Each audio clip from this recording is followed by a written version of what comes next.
선한 영향력에 대한 오해라는 제목으로 여러분들과 말씀을 나눠보고자 합니다. 지난주에 저는 마태복음 6장의 말씀을 미리 한번 읽어 오시라라고 예고를 해드린 바 있습니다. 또 더불어서 BTS의 Permission to Dance라는 곡도 한번 듣고 오시라고 말씀을 드렸습니다. 뜬금없이 웬 BTS냐라고 반문하실지도 모르겠습니다. 그런데 제가 개인적으로 지금 음악예술학 박사과정을 공부를 하고 있습니다. 2학기를 끝내고 이제 봄학기를 새 학기째 이제 들어가고자 준비를 하고 있습니다. 그리고 저의 메인 전공은 컨템퍼러리 음악이고 그 중에서도 뮤지컬을 공부하고 있습니다. 아니 무슨 목사가 음악 공부냐? 예, 신학 박사, 목회학 박사도 생각을 해보았지만 요즘 신학 박사도 넘쳐나고 목사도 넘쳐나는 세상에 차라리 음악을 더 공부를 해서 하나님께 영광을 돌리자. 그게 더 낫겠다. 우리가 어차피 천국 가면 다 찬양하는 거 아니겠습니까? 네, 그런 의미로 음악을 공부를 하게 됐습니다. 그리고 사실 제 원래 학부 때 메이저도 음악이었습니다. 작곡이었습니다. 그래서 더 자연스럽게 공부하기도 편하고 그래서 하여튼간 anyway 그래서 이번 봄학기가 끝날 때까지 저는 뮤지컬 작품 하나를 끝내야 합니다. 지금 지난 2학기 동안 계속 작품을 쓰면서 레슨도 받고 그랬습니다. 그리고 이번 학기에 이제 마무리를 합니다. 그리고 나머지 4학기 동안 여러 가지 프로모션을 준비해서 이제 무대까지 올려야 됩니다. 갈 길이 먼데 걱정이 많습니다. 그런데 이런 와중에 또 제가 한국에 있었을 때 또 음반회사에 일을 하면서 여러 가지 쇼 비즈니스, 음반 비즈니스 관련 업무를 하기도 했었습니다. 그렇기 때문에 이 BTS라는 한국 팝 그룹이 미국을 비롯한 전 세계 음악 시장을 석권하고 있는 것에 대해서 평소에 관심 있게 보고 있었고, 또 음악 분석 과목 강의 시간에는 BTS의 지난번 곡이죠, 다이너마이트 맞죠? 이 곡을 분석해서 PT를 하기도 했었습니다. 그러던 차에 이번 신곡인 Permission to Dance를 듣게 되었습니다. 바로 직전의 곡인 버터, 7주 동안 1위를 했던 곡이기는 한데 개인적으로 버터는 저에게 썩 와닿지는 않았습니다. 그런데 이 PTD는 약자로 PTD라고 하더라고요. 다이너마이트와 비슷한 디스코풍의 아주 경쾌하면서도 심플한 사운드로 저의 귀를 집중시키기에 충분했습니다. 중요한 것은 이제 가사죠. 지난 다이너마이트 때도 그랬고, 또 그 다음에 나왔던 라이프 거전도 그랬고, 팬데믹 상황에서의 사람들에게 위로와 격려를 주는 곡이라는 생각이 들었습니다. 다들 그렇게 생각하셨겠지만, 또 이번 곡은 안무에서도 수어를 넣어서 이런 거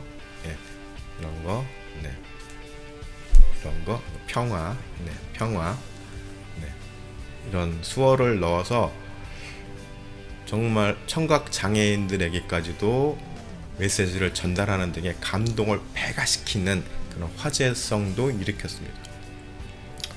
계속 들으니까 저도 좋고 내용도 좋고 또 좋은 영향력을 주는 한국 가수라는 자부심도 들었습니다.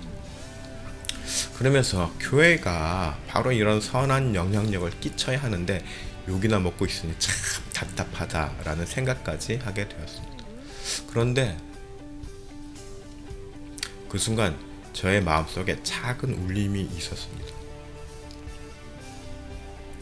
너는 이 아이들의 노래가 주는 위로, 긍정적인 마인드, 미래에 대한 소망, 이런 것들이 그렇게 좋게 들리는가 라는 그런 생각이었습니다. 그 순간 저는 정신이 번쩍 들었습니다. 딱히 제가 이 곡으로 무슨 영적인 무슨 음모론적인 내용을 뭐 밝혀냈다거나 하는 것은 아닙니다. 그런데 하나님께서는 저에게 선한 영향력이라는 문제에 대해서 사람의 시각이 아니라 하나님의 시각으로 접근할 것을 요구하시는 것을 느끼게 되었습니다. 그래서 일단 예고한 마태복음 6장 말씀을 먼저 살펴보도록 하겠습니다.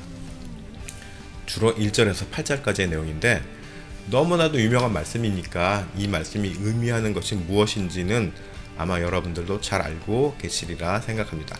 간단하게 정리하자면, 첫째, 선을 행할 때 어떻게 해요? 그 선한 행실이 드러나지 말게 하라는 것이고, 둘째, 그렇게 보여지고 알려지는 일에 신경을 쓰다 보면 외식과 위설에 빠질 수 있다는 경고의 내용입니다.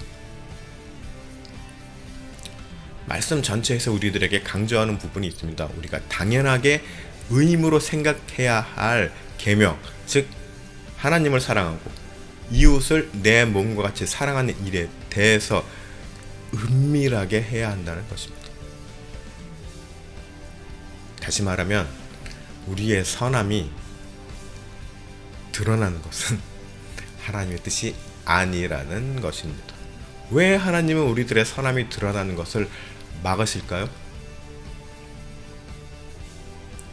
우리들의 선함이 드러나가지고 그것이 BTS처럼 사회적으로 선한 영향력을 주게 되면 기독교의 확장에도 더 좋은 곳 아니겠습니까? 또 이미 자료를 찾아보니까 이미 어느 기독교 문화평론가는 BTS에서 기독교 사역이 본받고 배울 점이 많다라는 취지의 칼럼을 쓴 내용을 보기도 하였습니다. 자, 그런데 이제 본론은 지금부터입니다. 지난주에 제가 성경에 대한 오해에 대해서 말씀을 드린 바 있는데 우리는 그리스도인의 선한 영향력에 대해서 한 걸음 더 들어갈 필요가 있을 것 같습니다. 자, 오늘 본문인 마태복음 6장에서 앞으로 한 장 넘어가서 마태복음 5장을 한번 보겠습니다. 마태복음 5장을 보시면 그리스도인의 선한 행동에 대한 보다 근본적인 매뉴얼이 나옵니다. 마태복음 5장 39절에서 40절을 보면은 나는 너희에게 이르노니 악한 자를 대적하지 말라. 누구든지 내 오른뺨을 치거든 왼편을 돌려대며 또 너를 고발하여 속옷을 가지고자 하는 자에게 겉옷까지도 가지게 하며. 한마디로 정리하면 뭡니까? 악한 자에게까지도 선대해야 한다는 말씀입니다. 여기서 추가로 나에게, 남에게가 아니라 남의 얘기가 아니라 나의 이야기입니다. 나에게 악한 행동을 한 자에게까지도 내가 선대를 하라는 말씀입니다. 자, 이제 이거를 나의 이야기로 받아들였을 때 여러분들은 어떻게 생각하시겠습니까? 솔직히 현실적으로 사람이 이렇게 산다면 아마 주위에서 성향력을 끼치는 사람이라는 칭찬은커녕 호구라는 소리를 듣지 않을까라는 걱정이 들기도 합니다. 호구? 왜 비속어를 쓰십니까? 호구가 비속어인가요? 아닙니다. 호구는 비속어가 아니죠. 호구는 한자죠. 호랑이의 입이라는 뜻이고 좀 더 들어가면은 바둑 용어입니다. 바둑에서 호구를 친다고 합니다. 돌을 3개가 삼각형 모양으로 됐을 때 그것을 호구라고 하죠. 그리고 그 안에 돌 하나가 들어갔을 때 그거를 돌 하나 가지고 딸 수 있는 그런 상황을 호구라고 합니다. 그리고 이거를 네이버 사전에서는 어떻게 정의를 하고 있냐면 어수룩하여 이용하기 좋은 사람을 비유적으로 이르는 말이라고 규정하고 있습니다. 그러니까 이렇게 어수룩한 사람이라는 소리를 듣게 되지 않을까요? 많은 사람들은 우리가 이렇게 살면은 의인이라고 하기는커녕 사람이 좀 모자란 거 아니냐라고 걱정할 수도 있을지 모르겠습니다. 네. 그렇게 사는 것은 착하게 사는 것하고는 다른 거야, 네? 라고 충고하는 사람이 있을지 모르겠습니다. 그런데 주님은 우리들에게 호구처럼 살라고 하시고 말씀하시고 계십니다. 여러분들은 수긍하시겠습니까? 저는 못하겠습니다. 저는 못했습니다. 그래서 막 하나님께 따졌습니다. 그랬더니 주님은 저를 불가항력적으로 호구가 되게 하셨습니다. 지난 10년의 과정이 저는 호구의 삶이었습니다. 그야말로. 그런데 제가 말씀에 순종해서 살았던 삶이 아니라 그냥 어쩔 수 없이 불가항력적인 하나님의 섭리로, 바로 그것이 그때는 하나님의 강압이었지만 지금 생각해보면 그것이야말로 하나님의 불가항력적인 은혜였다라고 돌이켜 봤을 때 생각이 듭니다. 지금 이제 와서 생각하자면. 하지만 당시 입장에서는 저는 아주 불가항력적으로 호구의 삶을 살았습니다. 그래서 그 모진 마음들을 다 경험하게 하셨습니다. 그리고 나서 여기까지 견디는 자라야 온전한 삶을 사는 것이다 라고 말씀하셨습니다. 손익계산 따박따박 따져가면서 때로는 아주 영악하게 살아가는 것은 세상적으로 볼 때는 굉장히 지혜로워 보이지만 그리스도인으로서 온전히 사는 것과는 거리가 먼 삶이라는 말씀입니다. 5장 48절 보면은 그러므로 하늘에 계신 너희 아버지의 온전하심 같이 너희도 온전하라 라고 말씀하고 계십니다. 자, 두 번째로는 어떻게 살려고 하냐면 41절 42절 마태복음 5장 41절 42절에 또 누구든지 너로 억지로 오리를 가게 하거든 그 사람과 심리를 동행하고 내게 구하는 자에게 주며 내게 꾸고자 하는 자에게 거절하지 말라 라고 하십니다. 때로는 아주 염치 없고 이기적인 사람에게까지도 그것을 용납해야 한다는 것입니다. 41절에 억지로라는 그 단어의 뜻은 그 배경을 좀 보면은 로마 제국 당시에 군사적인 상황에서 물자나 인원에 대한 징발의 의미가 있습니다. 징발이라는 건 뭐죠? 강제적인 의미가 강하죠. 네, 강제로 가져가는 겁니다. 국가를 위해서 네 것을 가져와. 아니면 사람을 너는 국가를 위해서 너를 징집한다 이거죠. 네. 이거를 이제 우리가 해석을 하면은 내키지 않는 일을 내가 참 내키지 않는 일을 누군가가 억지로 같이 하자고 청한다면 그 일이 말씀이나 도의에 어긋나는 일이 아니라면 함께 하라는 의미로 생각할 수 있을 것 같습니다. 우리가 살다 보면 사회생활을 하다 보면 이런 경험들은 종종 생길 것 같습니다. 그렇지 않습니까? 저도 그런 기억들도 많고. 네. 또한 나에게 구하거나 꾸고자 하는 사람을 거절하지 말라는 것은 나의 능력 밖의 일까지 무리해서 내가 응해주라는 의미가 아니라 그것보다는 그만큼 관대한 넓은 마음을 갖고 대하라는 뜻입니다. 자, 이러한 비슷한 말씀이 누가복음 6장에도 나오죠. 예, 다른 구절은 다 비슷한데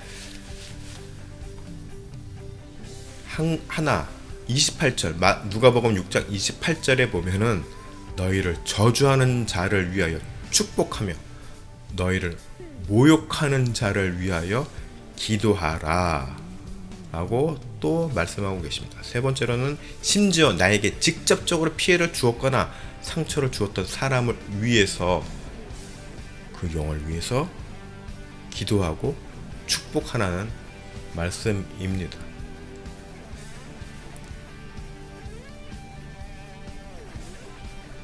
어렵죠? 네. 이게 남의 이야기가 아니라 남에게 해당되는 말이 아니라 나에게 하나님께서 요구하시는 말씀이라는 것입니다. 여러분들은 어떻게 가능하시겠습니까? 우리는 나에게 상처를 입히고 손해를 끼친 사람을 용서할 마음가짐이 되어 있어야 합니다. 정말 어려운 일이죠.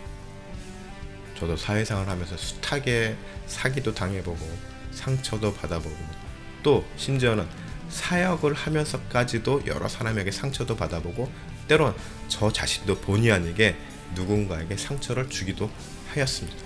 그래서 나중에 그것을 깨닫고 그 사람들에게 일일이 다니면서 만날 때마다 사과하고 또 사과하고 됐다고 할 때까지 사과하고 그랬던 기억도 있습니다. 요즘에도 가끔 누군가에게 연락이 되면은 또 막 그때는 내가 정말 미안했다, 내가 생각이 짧았다 라는 사과를 할 생각이 있습니다. 지금도 굉장히 마음의 짐으로 많이 와닿습니다. 그런데 또 내가 누군가 나의 상대방, 나에게 상처를 준 사람을 용서를 하려고 해도 그 상대방이 용서를 나에게 구할 의사가 없다면 딱히 뭐 더 이상 할 말도 없습니다. 그죠? 네. 그러나 그 영혼을 위해서 내가 기도하고 축복하라는 것은 우리들의 의무라는 말입니다. 이처럼 단순하게 어떻게 내가 불특정 다수를 향한 어떤 성향력을 끼치는 삶보다 정말로 내가 한 사람의 개인으로서 선하게 산다는 것은 내가 스스로 막 떠들지 않는 이상 잘 드러나지 않는 일이 더 많을 수 있습니다. 지금까지 말씀드린 이 세 가지의 삶이 주님께서 우리들에게 요구하시는 그리스도인의 삶인 것입니다. 여러분들은 어떻습니까? 막상 실천하려고 하면 정말 쉽지 않은 일일 수도 있습니다. 그럼에도 우리는 이렇게 살려고 노력해야 합니다. 안 그러면 저처럼 주님께서 그렇게 한번 살도록 경험을 하게 하실 수도 있습니다. 강제로. 웃자고 하는 말입니다. 왜 우리는 이렇게 살아야 합니까? 바로 이렇게 살아가는 것이 하나님의 성품을 닮아서 온전하게 사는 것이기 때문입니다. 그런데 또 하나 문제인 것은 이런 삶에는 세상에서 아무런 보상이 없습니다. 또 없어야 합니다. BTS처럼 그런 칭찬도 받아서는 안 됩니다. 아예 그런 칭찬을 받기 전에 그 일 자체가 드러나서는 안 되는 것이죠. 만약 세상에서 우리가 이렇게 보상을 받는다면 우리는 천국에서 받을 상급이 없어지게 됩니다. 상도 없을 뿐더러 우리의 믿음의 진실성마저 심판대 위에 서게 될 수도 있다는 것을 기억해야 합니다. 자, 이제 앞에서 말씀드린 온전하게 살라는 말씀에 대한 보다 구체적인 의미를 누가복음 6장 36절에서 설명하고 있습니다. 36절 보면 너희 아버지의 자비로우심 같이 너희도 자비로운 자가 되라. 여기서 자비의 원어 뜻을 보면은 오이크티몬인데 발음은 신경 쓰지 마시고 자비, 동정심 이런 의미들이 있습니다. 우리가 하나님의 성품에 따라서 온전한 삶, 선하게 산다는 것은 나보다 부족한 사람을 나보다 악한 사람, 그러니까 나보다 악한 게 아니죠. 나에게 악하게 대하는 사람 또는 부족한 사람들을 가볍게 여기며 동정하는 마음이 있어야 합니다. 긍휼한 마음을 가져야 한다는 것입니다. 여러분들 모두 하나님의 성품을 닮아서 그리스도인으로서 온전한 삶을 살고자 애쓰는 그런 성도들이 되시기를 축복합니다.